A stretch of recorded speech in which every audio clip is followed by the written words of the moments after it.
Hi friends, നമുക്കിന്നേ കുറച്ച് clarified butter അല്ലെങ്കിൽ ഗീ അല്ലെങ്കിൽ നെയ്യ് ഉണ്ടാക്കുന്നത് എങ്ങനെയാണെന്ന് നോക്കാം.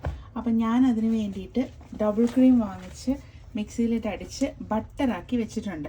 അപ്പോൾ ഇപ്പോൾ ഇത് ബട്ടർ ഫോമിലാണ്. ഞാൻ 2-3 വട്ടം കഴുകി ഇത് നല്ല രീതിയിൽ ക്ലീൻ ചെയ്ത് വെച്ചിരിക്കുകയാണ്. ഇനി നമുക്കിത് ഉരുക്കിയിട്ട് ഈ വെണ്ണ ഉരുക്കിയിട്ട് നെയ്യാക്കുന്നത് എങ്ങനെയാണെന്ന് നോക്കാം. അപ്പോൾ എത്ര എന്തൊക്കെ പറഞ്ഞാലും നമ്മളിങ്ങനെ ഉരുക്കിയെടുക്കുന്ന നെയ്യ്ക്ക് നല്ലൊരു വാസനയാണ്. എന്തായാലും നിങ്ങളെല്ലാവരും ട്രൈ ചെയ്യണം. അപ്പോൾ ഞാനിവിടെ ചട്ടി ചൂടാക്കാൻ വെച്ചിട്ടുണ്ട്. ചട്ടി നന്നായിട്ട് ചൂടായി കഴിയുമ്പോൾ നമ്മൾ ഈ ഉരുക്കി വെച്ചിരിക്കുന്ന വെണ്ണ എടുത്ത് ഇതിനകത്തേക്ക് ഇടണം. എന്നിട്ട് ഇത് നന്നായിട്ട് മെൽറ്റ് ചെയ്യണം.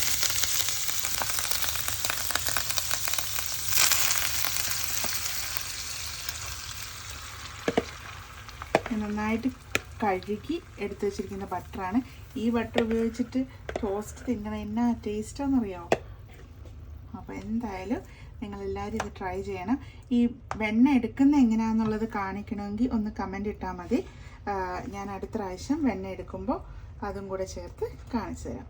ഇത് ഞാൻ കോസ്കോയിൽ നിന്ന് വാങ്ങിച്ച ബട്ടറാണ്. ഡബിൾ ക്രീം ബട്ടറല്ല, ഡബിൾ ക്രീമാണ്. ഡബിൾ ക്രീം ഞാൻ ഉരുക്കിയിട്ട് വെണ്ണയാക്കുകയാണ്. സോ ഗ്രഹാംസിൻ്റെയാണ് ഞാൻ വാങ്ങിച്ചത്. ഞാൻ ഇതിന് മുമ്പ് വേറെ ഡബിൾ ക്രീം നമ്മൾ നോർമൽ ഷോപ്പുകളിൽ ടെസ്കോയിലും ലിഡിലും ഒക്കെ കിട്ടുന്ന അതിൻ്റെ ഡബിൾ ക്രീം വെച്ചിട്ടും ചെയ്തിട്ടുണ്ടായിരുന്നു. പക്ഷേ ഇതിൽ നിന്ന് കിട്ടിയ ബട്ടർ ഉണ്ടല്ലോ, ഭയങ്കര നന്നായിട്ട് ബട്ടർ ഇതിനകത്തുനിന്ന് നമുക്ക് കിട്ടി. അതുകൊണ്ട് ഞാൻ ഇനി എന്തായാലും ഇത് മാത്രമേ യൂസ് ചെയ്യുള്ളൂ. ഇത് ഞാൻ കോസ്കോയിൽ നിന്ന് വാങ്ങിച്ചതാണ്. ഗ്രഹാംസിൻ്റെ ഡബിൾ ക്രീം, സ്കോട്ടിഷ് ഡബിൾ ക്രീമാണ്. അപ്പോൾ ഇത്രയും ഇത് എനിക്ക് 2 ബോട്ടിലിനകത്തുനിന്ന് കിട്ടിയ ബട്ടറാണ്.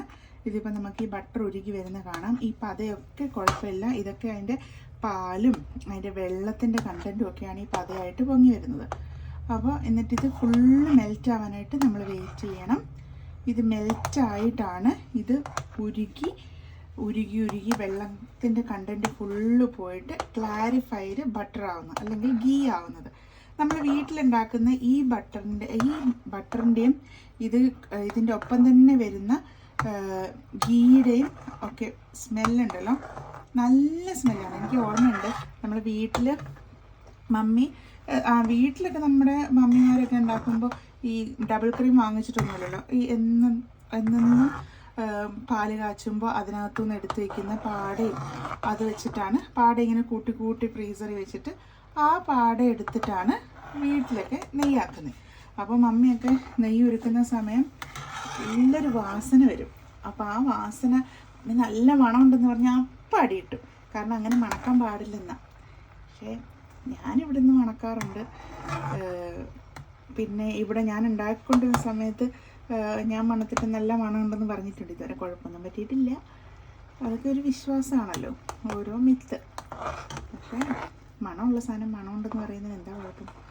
അപ്പം ഞാൻ നോൺ സ്റ്റിക്ക് പാത്രമാണ് യൂസ് ചെയ്യുന്നത്. എന്നാലും അതിൻ്റെ കൂട്ടത്തിൽ ഞാൻ സ്റ്റീലിൻ്റെ തവിയാണ്, ചട്ടുകമാണ് യൂസ് ചെയ്യുന്നത്. കാരണം ഇതിനകത്ത് നമ്മൾ തടിയുടെ ചട്ടുകം ഉപയോഗിക്കത്തില്ല, കാരണം അത് കേടാവും.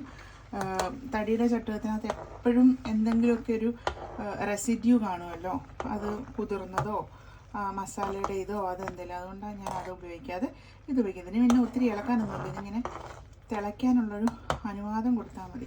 ഇപ്പോൾ എല്ലാം ഓൾമോസ്റ്റ് ഒരു 95% ഓഫ് ബട്ടറും മെൽറ്റായിട്ടുണ്ട്. ഇനി ഇത് നന്നായിട്ട് പതയാൻ തുടങ്ങും. അപ്പോൾ ഇത് തിളയ്ക്കുമ്പോൾ ഞാൻ കാണിക്കാമേ. ഇപ്പോൾ ഇത് നന്നായിട്ട് എല്ലാം മെൽറ്റായിട്ട് വന്നിട്ടുണ്ട്. ഈ സമയത്ത് നമുക്ക് നന്നായിട്ട് ഈ പതഞ്ഞ് പൊങ്ങുന്നതായിട്ട് നമുക്ക് തോന്നില്ലേ, അത് ആ ഒരു ടൈമിൽ നമ്മൾ തീ നന്നായിട്ട് കുറച്ചിടണം. ഇനി കുറഞ്ഞ തീയിലാണ് ഇത് ഫുള്ള് ഉരുകി വരേണ്ടത്. അതായത് വെണ്ണ ഉരുകി നെയ്യാവേണ്ടത്. അപ്പോൾ ചെറിയ തീയിലാക്കിയിട്ട് ചെറുതായിട്ടൊന്ന് ഇളക്കി കൊടുക്കുക, അടിക്കൊന്നും പിടിക്കാതിരിക്കാനായിട്ട് നമുക്കിങ്ങനെ ഇളക്കി കൊടുക്കും. ഈ സമയത്ത് നിങ്ങളതിൻ്റെ കളറ് ശ്രദ്ധിച്ചോ, ഒരു യെല്ലോയിഷ് ഷെയ്ഡാണ്. അതായത് നമ്മുടെ SNDP യെല്ലോ ഇല്ലേ, ആ ഒരു യെല്ലോ ഷെയ്ഡാണ് ഇപ്പോൾ. ഇനി അത് നന്നായിട്ട് വെന്ത് വരുമ്പോൾ ഇതിൻ്റെ കളർ ചേഞ്ച് ആവുമെന്ന് ഞാൻ കാണിച്ചു തരാം.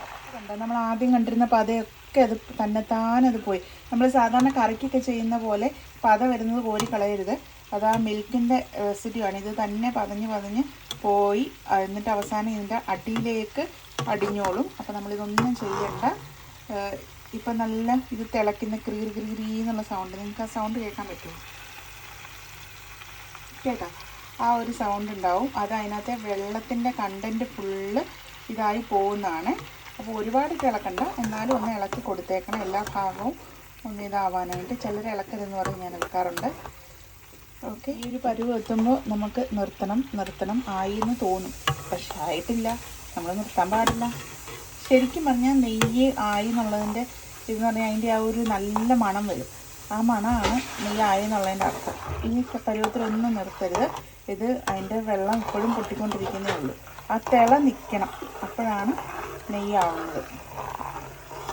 ഈ സമയത്ത് ആ പത ഉണ്ടായിരുന്നത് ഫുള്ള് പോയി. അത് ഇപ്പോഴും പക്ഷേ പൊട്ടുന്നുണ്ട്. അതിനകത്ത് വെള്ളം കണ്ടൻ്റ് ഉള്ളതുകൊണ്ടാണ് ഇതിങ്ങനെ പൊട്ടിക്കൊണ്ടിരിക്കുന്നത്. അപ്പോൾ വെള്ളത്തിൻ്റെ കണ്ടൻറ്റ് പോകുന്നിടം വരെ അത് ഇങ്ങനെ തന്നെ വെക്കണം, ഇടയ്ക്കൊന്ന് ഇളക്കി കൊടുക്കണം. ഇപ്പോൾ നമ്മൾ ഓയിൽ ഒഴിച്ച് ഇത് ചൂടാക്കാൻ വെക്കുകയാണെങ്കിൽ എണ്ണ തിളച്ചാലും ഇങ്ങനെ പൊട്ടത്തില്ലല്ലോ, അതിനകത്ത് വെള്ളം ഇല്ലെങ്കിൽ പൊട്ടത്തില്ല. അപ്പോൾ വെള്ളത്തിൻ്റെ കണ്ടൻറ്റ് പോകുന്നിടം വരെയാണ് ഈ ബബിൾസ് ഫോം ചെയ്യുക. അപ്പോൾ ആ ബബിൾസ് പോകുന്നിടം വരെ ഇത് ആക്കിക്കൊണ്ടിരിക്കണം, എന്നാലേ ഇത് നെയ്യാവുള്ളൂ. ചിലർ പറയും ഈ ടൈമിലെടുക്കാമെന്ന്, പക്ഷേ എടുക്കരുത്. ഇപ്പോഴും നമ്മളിത് ജസ്റ്റ് ഒന്ന് എടുത്ത് നോക്കുകയാണെങ്കിൽ ഇതിൻ്റെ തരിയൊന്നും അടിയിൽ അടിഞ്ഞിട്ടില്ല, മണൽ പരുവാകണം ഇത് എടുക്കണമെങ്കിൽ.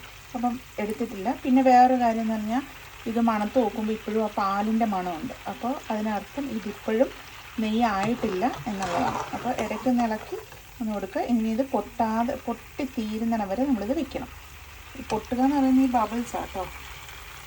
ഓക്കെ, കുറച്ച് നേരം നമ്മളിങ്ങനെ ഇളക്കി കഴിയുമ്പോൾ നമുക്ക് തീ കൂട്ടണമെന്ന് തോന്നും, പക്ഷേ കൂട്ടിയ പണി പാളും. നമ്മൾ ഇത്രയും കഷ്ടപ്പെട്ടത് വെറുതെ ആവും. അപ്പോൾ തീ കൂട്ടണമെന്ന് തോന്നിയാലും കൂട്ടരുത്, ആ ചെറിയ തീ തന്നെ കിടന്നിട്ട് തിളയ്ക്കണം. അപ്പോൾ നിങ്ങൾ ശ്രദ്ധിച്ചാൽ മനസ്സിലാവും, ചുറ്റും ഉള്ള ആ ഒരു തിള നിന്നിട്ട് നടുക്ക് മാത്രമേ ഇപ്പോൾ തിളയ്ക്കുന്നുള്ളൂ. അപ്പോൾ ഇതിൻ്റെ വെള്ളം കുറഞ്ഞു വരുന്നു എന്നുള്ളതാണ് അതിൻ്റെ അർത്ഥം. അപ്പോൾ ഇപ്പം നിങ്ങൾ ആ കളർ ചേഞ്ച് ശ്രദ്ധിച്ചോ? നമ്മൾ ഇത്രയും നേരം ഇളക്കിക്കൊണ്ടിരുന്നപ്പോൾ ഒരു പാൽമയം, നമ്മൾ ഇളക്കുമ്പോൾ ഒരു പാൽമയം നമുക്ക് കാണാമായിരുന്നു, ഒരു വെള്ള ഷെയ്ഡ് കാണാമായിരുന്നു. ഇപ്പം നോക്ക്, ഇപ്പോൾ വെള്ള ഷെയ്ഡില്ല, ഇപ്പം ഭയങ്കര ട്രാൻസ്പെറൻ്റ് ആയിട്ടുണ്ട്. അപ്പോൾ ഇപ്പം നമ്മുടെ ബട്ടർ നമ്മുടെ നെയ്യിലേക്ക് രൂപം പ്രാപിച്ച് വന്നുകൊണ്ടിരിക്കുകയാണ്. പക്ഷേ എന്നാലും ആ ബബിൾസ് ഉണ്ട്, ആ ബബിൾസ് ഫുള്ള് തീരണം.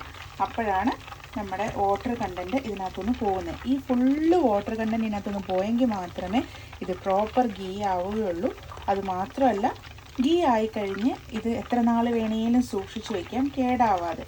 അങ്ങനെ കേടാവാതിരിക്കണമെങ്കിലും ഈ വാട്ടർ കണ്ടൻറ്റ് കംപ്ലീറ്റ് ഇതിനകത്തുനിന്ന് പോകണം, ആവിയായിട്ട് പോകണം.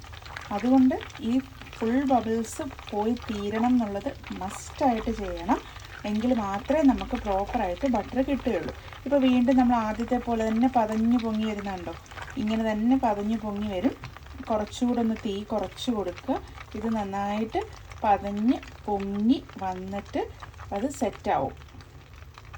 കറക്റ്റ് ഈ വട്ടത്തിൽ ഈ പതപതാന്നുള്ളത് അങ്ങ് മാറും. അത് കാണിച്ചു തരാം. അപ്പം നമുക്ക് ഇത് ഫുള്ള് പതഞ്ഞ് പൊങ്ങി വരുന്നുണ്ടോ? ഇത് ഫൈനൽ സ്റ്റേജിലേക്ക് വന്നുകൊണ്ടിരിക്കുകയാണ്. അപ്പോഴാണ് ഈ ഫുള്ള് പതഞ്ഞ് പൊങ്ങുന്നത്. പക്ഷേ ഇടയ്ക്ക് അത് ക്ലാരിഫൈഡ് ആയിട്ട് വരും. ഇപ്പം നമ്മുടെ അടുക്കള ഫുള്ളൊരു മണം ഉണ്ടാവും, അതാണ് നെയ്യുടെ മണം. അപ്പോൾ ഇതിങ്ങനെ പതഞ്ഞ് പൊങ്ങി ഫുള്ള് ക്ലിയർ ആവും. അപ്പം നമ്മൾ നിർത്തണം. അപ്പം നമുക്ക് നല്ല വാസന, അടുക്കളയും വീടും ഒക്കെ. നാട്ടിലാണെങ്കിൽ അടുക്കളയിലൊക്കെ മാത്രമേ വാസന വരുള്ളൂ. ഇപ്പോൾ നമ്മൾ പുറത്തൊക്കെ ആണെങ്കിൽ നമുക്ക് കൂടുതൽ വെൻറ്റിലേഷൻ ഇല്ലല്ലോ. അപ്പം നമ്മുടെ വീട് ഫുള്ള് ഈ ബട്ടറിൻ്റെ മണം, ബട്ടറല്ല ഈ നെയ്യുടെ മണം വരും. നല്ല രസമാണ്. ആ ഫുള്ള് പതഞ്ഞ് പൊങ്ങിയെടുത്തുനിന്ന് അത് കണ്ടോ, പതുക്കെ ക്ലിയർ ആയിട്ട് വരുന്നത്. അതിനർത്ഥം നമ്മുടെ ബട്ടർ ഇങ്ങനെ നെയ്യ് ആയിക്കൊണ്ടേയിരുന്നു. ഏകദേശം ഒരു 90% പരിപാടികൾ കഴിഞ്ഞു. ഇനി കുറച്ചുകൂടെ മാത്രമുള്ള പതയൊന്ന് മാറണം. ഈ സമയത്ത് അതിൻ്റെ അടിയിലുള്ള സാധനം എങ്ങനെയാണെന്ന് ഞാൻ കാണിച്ചു തരാം. അതിൻ്റെ അടിയിൽ നിന്ന് കുറച്ചെടുത്തിട്ട് കാണിച്ചു. ഇത് കണ്ടോ, ഇതിൽ സ്ക്രീനിൽ കാണുമ്പോൾ കരിഞ്ഞൊരു സാധനം പോലെ തോന്നും, പക്ഷേ അങ്ങനെ കരിഞ്ഞു പോയതല്ല. ഇതൊരു ബ്രൗൺ ഷെയ്ഡ്, ഒരു കോഫി ബ്രൗൺ കളർ ഷെയ്ഡാണ്. അപ്പോൾ അത് എങ്ങനെയാണ് ഇതിലിരിക്കുന്നതെന്നുള്ളത് ഞാനിപ്പോൾ കാണിച്ചു തരാം. സോ ഈ അടിയിൽ നിന്ന് എടുത്ത സാധനം നമ്മളിങ്ങനെ കൈ വെച്ച് നോക്കുമ്പോൾ കണ്ടോ മണൽ പോലെ ഇരിക്കും. അതാണ് നമ്മുടെ നെയ്യുടെ പരുവം. കണ്ടോ മണൽ പോലെ ഇരിക്കുമ്പോൾ അതിനർത്ഥം നമ്മുടെ നെയ്യ് ആയിട്ടുണ്ടെന്നാണ്. ആ സമയത്ത് നമ്മളിത് അനക്കാതെ അടുപ്പിൽ നിന്ന് മാറ്റി വെക്കണം. ഇപ്പം അതൊന്നും കോരി കളയേണ്ടതെല്ലാം സെറ്റായിക്കോളും. ഓക്കെ, അത് തന്നെ ഈ ചൂടാറുമ്പോൾ ഇത് തന്നെ സെറ്റായി ഇത് മാറിക്കോളും കേട്ടോ. ഇനി അതിൻ്റെ ചൂടിലിരുന്ന് ഇത് സെറ്റായിക്കോളും. നമ്മൾ വേറെ ഒന്നും ചെയ്യണ്ട, അപ്പം അതൊന്നും മാറ്റണ്ട, അത് തന്നെ സെറ്റിലായിക്കോളും. അപ്പോൾ ഇതിന്ന് ചൂടാറിയിട്ട് ഞാൻ കാണിച്ചു തരാം. ഈ വെള്ളം പോലെ ഇരിക്കുന്ന സാധനമാണ് നമ്മുടെ നെയ്യായിട്ട് കട്ടയാവാൻ പോകുന്നത്. ഓക്കെ, നെയ്യിൻ്റെ കളറ് ഞാൻ കാണിച്ചു തരട്ടെ. ഗോൾഡൻ കളറായി. ഇതാണ് നമ്മുടെ ക്ലാരിഫൈഡ് ബട്ടർ നെയ്യ്. അടിയിലുള്ള സാധനം വരെ നമുക്ക് കാണാൻ പറ്റുന്നുണ്ടല്ലോ, അതാണ് അതിൻ്റെ. നമ്മൾ ഇത്രയും നേരം കഷ്ടപ്പെട്ട് കാച്ചി എടുത്ത സാധനമാണ് ഈ നെയ്യ്. ഓക്കെ, ഗോൾഡൻ കളർ ഉണ്ടോ. സോ നമ്മൾ ഉരുക്കി വെച്ച നെയ്യ് ചെറിയായിട്ട് ചൂടായപ്പോൾ ഞാൻ ഈ പാത്രത്തിൽ ഒഴിച്ചു വെച്ചിട്ടുണ്ടായിരുന്നു. ഈ രീതിയിൽ അത് കട്ടയായിട്ട് വരും. സോ നമ്മുടെ നെയ്യ് എങ്ങനെയാണെന്ന് ഞാൻ കാണിച്ചു തരാം. കണ്ടോ, ഇങ്ങനെ കട്ടയായിട്ട് വരും. ഞാൻ കുറച്ചൊന്ന് സ്പൂണിൽ കോരിയിട്ട് കാണിച്ചു തരാം. ഇത് കണ്ടോ, ഇങ്ങനെ തരിതരിയായിട്ടുണ്ടാവും. നല്ല മണവുമാണ്. സോ ഇങ്ങനെയാണ് നമ്മൾ നെയ്യ് ഉരുക്കുന്നത്. ഇനി അത് ബട്ടർ ഞാൻ ആദ്യം ആക്കി വെച്ചിരിക്കുകയായിരുന്നല്ലോ മിക്സിയിൽ അടിച്ചിട്ട്. അപ്പോൾ ബട്ടർ ആക്കുന്നത് എങ്ങനെയാണെന്നുള്ളത് നിങ്ങൾക്ക് കാണണമെന്നുണ്ടെങ്കിൽ ജസ്റ്റ് ഒന്ന് കമൻറ്റ് ചെയ്താൽ മതി. ഞാൻ നെക്സ്റ്റ് ടൈം ഉണ്ടാക്കുമ്പോൾ ബട്ടർ ഉണ്ടാക്കി കാണിച്ചു തരാം. അപ്പോൾ ഇതാണ് ഹോം മെയ്ഡ് ഗീ അല്ലെങ്കിൽ ക്ലാരിഫൈഡ് ബട്ടർ. എന്തായാലും നിങ്ങൾ ട്രൈ ചെയ്യണം. നമ്മൾ കടയിൽ നിന്ന് വാങ്ങിക്കുന്ന ഒരു നെയ്യും ഇത്രയും നല്ല ഇതായിട്ട് കിട്ടത്തില്ല. അത്രയ്ക്ക് ഇതാണ്. നമ്മൾ ഈ ഇതിൻ്റെ മൂടി തുറക്കുമ്പോൾ തന്നെ നല്ല വാസനയാണ് നെയ്യുടെ. അപ്പോൾ എന്തായാലും എല്ലാവരും ട്രൈ ചെയ്യണം. കുറച്ചൊന്ന് മെനക്കെട്ടാലും ശുദ്ധമായ നെയ്യ് നമുക്ക് കിട്ടും. അപ്പോൾ ഇതല്ലേ ഏറ്റവും നല്ലത്. എന്തായാലും എല്ലാവരും ട്രൈ ചെയ്യണം. ഈ നെയ്യ് ഉപയോഗിച്ച് നിങ്ങൾ ബിരിയാണിയോ ഇപ്പം നമ്മുടെ ഏത്തയ്ക്ക പുഴുങ്ങി അതിൻ്റെ മുകളിൽ കുറച്ച് നെയ്യ് ഒഴിച്ചിട്ടോ എങ്ങനെ വേണമെങ്കിലും ഉണ്ടാക്കി അതിനെല്ലാം 100% ടേസ്റ്റ് എൻഹാൻസ്ഡ് ആയിരിക്കും. ബിക്കോസ് നമ്മൾ നെയ്യ് ഉപയോഗിച്ചിരിക്കുന്ന ഹോം മെയ്ഡായിട്ടുള്ള ശുദ്ധമായ നെയ്യാണ്. അപ്പോൾ എന്തായാലും ഇത് നിങ്ങളെല്ലാവരും ട്രൈ ചെയ്യണം. Hope you all enjoy the making process. So see you later. Have a lovely day.